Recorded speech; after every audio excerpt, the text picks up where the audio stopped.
नहीं, सबसे अच्छी बात तो ये जो उन्होंने किताब लिखी थी वो मराठी में लिखी थी और ये बहुत अच्छा लगा कि वो उर्दू में भी ट्रांसलेट हुई, हिंदी में ट्रांसलेट हुई और कई ज़बानों में हुई। ये बहुत अच्छी बात है क्योंकि हर आदमी मराठी नहीं पढ़ सकता था, उनकी क्या लिखा था क्या नहीं लिखा था और हम लोग जान ना पाते। तो उर्दू में लिखने से बड़ा फ़ायदा हुआ कि हम लोग भी जान गए क्योंकि किताब में उनका मकसद क्या है।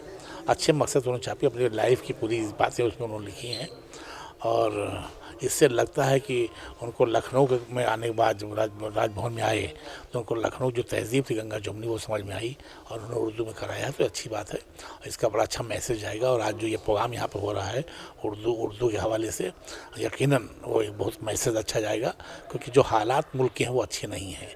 उस हालात में इसी के प्रोग्राम की बड़ी ज़रूरत है जहाँ सब लोग मिल बैठ के बैठें और अपनी बातें कहें। हाँ, अच्छे पॉलिटिशियन नहीं, कई बार साहब एमपी रहे, एमएलए रहे, सभासद रहे हैं। हम लोग उनसे मिले तो पूरी अपनी जीवन किताब देते हैं वो और एक खुशमिजाज टाइप के आदमी हैं। जैसा कि भारतीय जनता पार्टी से हैं वो, लेकिन उनको जब मिलो या उनसे बात करो तो लगता है कि वो बहुत खुशमिजाज है और उनके ऊपर पार्टी का असर कम है। पार्टी का असर कम है, लखनऊ का असर ज़्यादा है।